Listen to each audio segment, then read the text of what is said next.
I don't make soaps like I used to. Pretty much now I make them for ourselves, for my family, and maybe I'll give some away, but that is a huge undertaking. It is a Mhm. huge undertaking, and then, selling at a space where you can become profitable, because you have to know how much time did it take you from the time you opened up the lye, poured it in the water, do all the things Yeah. until it is packaged and ready to go. So you have to account for all that time.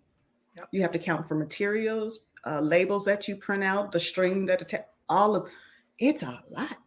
That's a Yeah, lot. and then someone comes along, and now you're in a space that's a commodity, Yeah. and they're undercutting you, and there's only so much pretty that, Yes. without mega investment when you're in a product-based business, that Absolutely. to get you to that next level. I remember one of the coaches that I worked for with through Ryan Lovac. He does the Ask method. He was talking about. He's also in Texas. He's in Mm. Brownsville, right near Mexico, and he was talking about he and his wife's first business, which was making necklaces out of Scrabble tiles.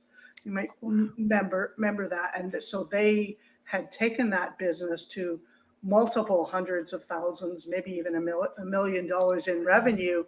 But all of a sudden, the Chinese manufacturers caught on, and so it's like Done. they're short lived, right? Yes.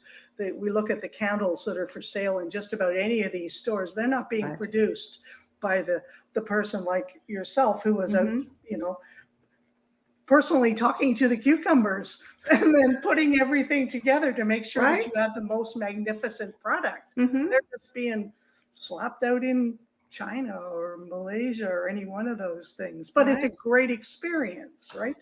I loved it. I met some amazing people and I learned just so much. It was a different kind of business lesson for me in taking care of your customers and being insured and labeling correctly and finding your recipe. So I had maybe like 3 or 4 3 recipes that I used on a regular, and then you become, a makeshift perfumer because I would only use essential oils, and then Yeah, learning you have to have a base note and a top note, and essential oils don't last long no, term they do. in a soap, and so, you always have people shoving soaps in their noses like, "I don't smell anything," and it's like,